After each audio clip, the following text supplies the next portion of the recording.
Thanks for listening to the Joy FM. I'm Jules. There is a very unique school in downtown Athens called Downtown Academy. Head of the school, Patrick Ennis, is going to be with us tonight to tell us what makes this school so unique. Hi, Jules. Thanks. All right. Well, we're looking forward to getting that story coming up in a couple of songs. Downtown Academy is a school located in Athens, Georgia, actually just steps from the University of Georgia. And we're talking about that tonight on the Joy FM. Patrick Ennis, head of school, is here to tell us, why is this school so unique? Hi, Jules. Thanks for having me. It is a pleasure to get to talk about Downtown Academy. And while, like you said, we are a private elementary school in downtown Athens, what sets us apart in a town that already has 5 private elementary schools is that we are getting to provide scholarships to remove the economic barrier for any family, regardless of household income. So for any family who longs for their child to have that Christ-centered, small classroom, excellent and rigorous education, we've got that. What led you all to do this? Seeing the need here in Athens. We're in a town that, according to the last superintendent, to quote the former superintendent, is an academic crisis. We saw that we needed to do more for our children than simply football games and basketball, which is where our ministry had been previously serving. If we are going to see true lasting impact, we've got to equip our children with a high quality education. And so we had this audacious idea and started an elementary school.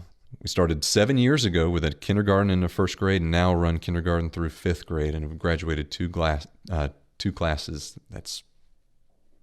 And seeing more growth than I think we would have ever imagined at this point. Well, go back. You said something I think would be very shocking to a lot of people, and that is that there is this need in Athens, University of Georgia, where we're just graduating teachers left and right. Right. So it's astounding that in a city that generates so many educators that go out across the state, that our town is still struggling to graduate students with GPAs that actually communicate that our kids are going to be able to be successful, not just in college, but really in life. 80% of the children who graduated from Clark County schools last year, according to the former superintendent, had below a 2.5 GPA. That is unacceptable. We have to start at a much earlier age with our children, equipping them with strong mathematic and reading skills. But that's not enough either. And so at Downtown Academy, we're getting to provide that character development and that understanding around who they were made by God to be, that purpose for their life. And to get to see how that's transforming lives is truly amazing. And that is what we're going to talk about in the next couple of songs. Patrick, I want you to think about this, because given that opportunity to show the children that the God who created science and math and history and set this world in order is a God that wants to know them. What happens when they realize that? That story coming up in just a few minutes.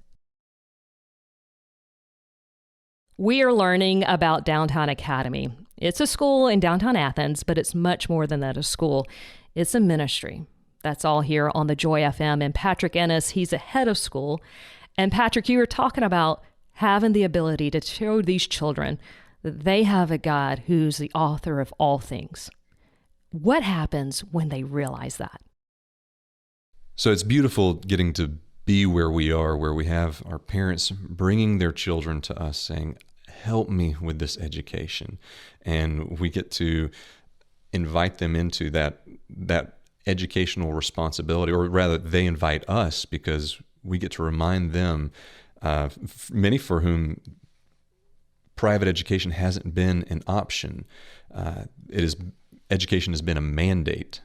You send your child to school because this is where you're zoned. There's not much option about that. Now we're giving option, and we see our parents taking pride in that. You see their shoulders go back and their chest come out the first time they begin to realize that, oh, I'm hiring somebody to educate my child. There's a lot of pride in that. And so you see this powerful transformation that takes place not just in the child, but in even how the parent sees who they are and what their role is in their child's education. That they have power. Right. They have control. They can, because you have the parents pay somewhat of a portion, whatever they can do towards a tuition. Exactly. And so we help our parents think through that, but we're making it affordable, and we're going to work with them on a sliding scale to make sure that economics isn't the barrier to getting their child here. And so when their children come to us, the children are experiencing something that they've never experienced before. In fact, we had a child join us just at the beginning of this semester who had really been struggling socially, somewhat academically, and she's feeling free to grow and to learn and to build those friendships. And it's because it's being cultivated within the context of this space where we talk about sin and how what you did was wrong, but you can be forgiven. Do you find one of the hurdles is to get them to trust you? Oh, trust. Isn't that the basis of relationship? So if we're going to be about relationship, then we've got to be about building trust. And trust in education for many families, particularly if generationally, school has been hard, or school has been a place that's not been safe for you, either emotionally or physically. Trust is something that's hard to come by, but we have teachers who are dedicated to serving not just the children, but serving those parents and loving on them.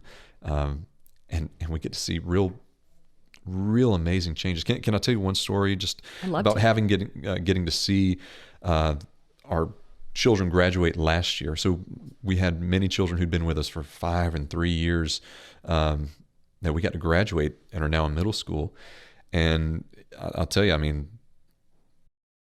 children are tough sometimes, but you love them. I mean, you've got kids, right? Yeah. Yeah. It's a challenge. It's a challenge. Yes. And so we get to see our students as children, and we love them. And now getting to check in with them and see their report cards that are coming back A's and B's when it was a struggle at Downtown Academy, but to see that where they are now, they're finding success, but beyond the academic success, which of course we want to see. 6 of our 9 graduates last year are all at the same public school. And every morning before school, these 6 students, without any prompting, get together for breakfast. They get their breakfast and sit at a lunch table and start their day together. And you think the skills that they've developed at Downtown Academy academically, that might be enough, but the relationships, that's what's going to carry them. That encouragement, they're not going to let each other fail. And that gives us immense amount of hope for our kids. Because you're creating leaders. You want game changers. You want people to be able to launch into the world and make a difference in their community. We want children graduating from Downtown Academy equipped to change what we've been seeing happening in Clark County. You can get a great education, but you've got to be dedicated to be able to do that. And right now, we're helping to provide children who I think are going to be game changers, like you're saying, not just for them individually, but for their peers that they're sitting next to. We want our children to be able to see for themselves that college is an opportunity for me, to see for themselves that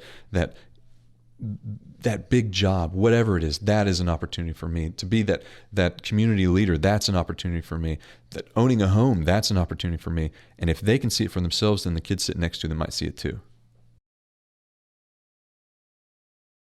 We're learning about, well, it's a school, but it's more than that. It's a ministry called Downtown Academy in Athens. And we're talking with Patrick Ennis, head of school on the Joy FM. Patrick, what got you into education? Well, Jules, I got into education like many people do because they want to make a difference. And I saw that the educational system is one that needs a lot of love. And I wanted to experience every bit of it, and started my career as a parapro in a Clark County middle school and became a teacher. And the plan was to eventually move into administration and help exact change and improve things. And what became clear while I was teaching there is that this organization that I've been volunteering with, Downtown Ministries, I'd been helping coached basketball teams for several years. And at this point, I was starting to get some of the children that I'd coached on my roster. In my last year at this school, I had 12 kids that I'd coached that were also on the grade level that I was teaching. And I was excited to have them all, but it became very evident that that the children that we saw on the basketball court or on the football field, they were different kids at school. At school, our kids were struggling. In fact, every one of these 12 children were in the top two most tiers of what were called at risk. And I realized, goodness gracious, as great of an impact as we think that we're having, if we're not doing something about the academic plight of our children, they're doomed. If you can't read in 6th grade, what is having a friend on a basketball team going to do for you? Not much. The hopes are low. So when I heard that Downtown Ministries was wanting to start a school, I said, well, sign me up however I can help. And they said, well, we want you to run it. I said, I don't think so. Right. I was thinking more of a volunteer. Right. I'll help out. Yeah. But it's clear that that's where the Lord was leading. And isn't that how God seems to always do, right? Oh, and how thankful we can be that we don't have to be ready or equipped, that He readies us and He prepares us so that He can say, I did this. You didn't do this. I did this. And where you are weak, He is strong. Exactly. And it allows us to be weak. It allows us to move forward unafraid of failure. You all have touched on a problem that you're seeing is not unique to Athens. This is actually statewide, and people are contacting you, coming to your school saying, what are you all doing? Right. So what we're doing, I think, is very exciting. It's a little strange to some people, but it is creating opportunities for people to ask, well, how do I do that in my city? And so we have people call us and email us, and I'm so pleased to get to help other people think through, how can you serve the children in your city academically? Because Athens is not all that unlike the problems that we're seeing are not all that unlike those that we're seeing in a lot of schools in other cities. And so to get to be able to see that ripple effect of how God has done this thing here in Athens, but it's just one part of what He's doing on a state, national, global scale. It's humbling and incredibly exciting. But for your listeners who are here in Athens, look, we're about relationships. We want community to be developed, and Downtown Academy to be an avenue for doing that. So we have lunch buddy mentors that we're always looking for to pair with our children, to come and have lunch with them once a month and build that relationship that may equip you to be that resource for them once they graduate DTA and are thinking through college for the first time or are looking to figure out that summer job. That's a fantastic way for us to connect with folks that we might not otherwise have natural opportunities to connect with. Unfortunately, here on the radio tonight, we don't have time to go through all the stories of how you're seeing God at work, because there's story after story. And it started 7 years ago, and now it's this big school that God is using in this town, and God is doing this in other towns when you're talking to people, helping them get schools started. So Patrick agreed to not only be on the air with me tonight, but then also be on my next episode of the podcast, The Jules Show. You can hear his story by going to thejoyfm.com/Jules. Patrick, not everybody would be like, sure, Jules, I'll be on air with you, and then also do a podcast and spend this whole time talking. But I appreciate you that you choose to do this, and I appreciate your willingness to serve God no matter what that looked like. Well, it truly is a pleasure, and I'm thankful to get to share about the work that God's doing, despite and through me.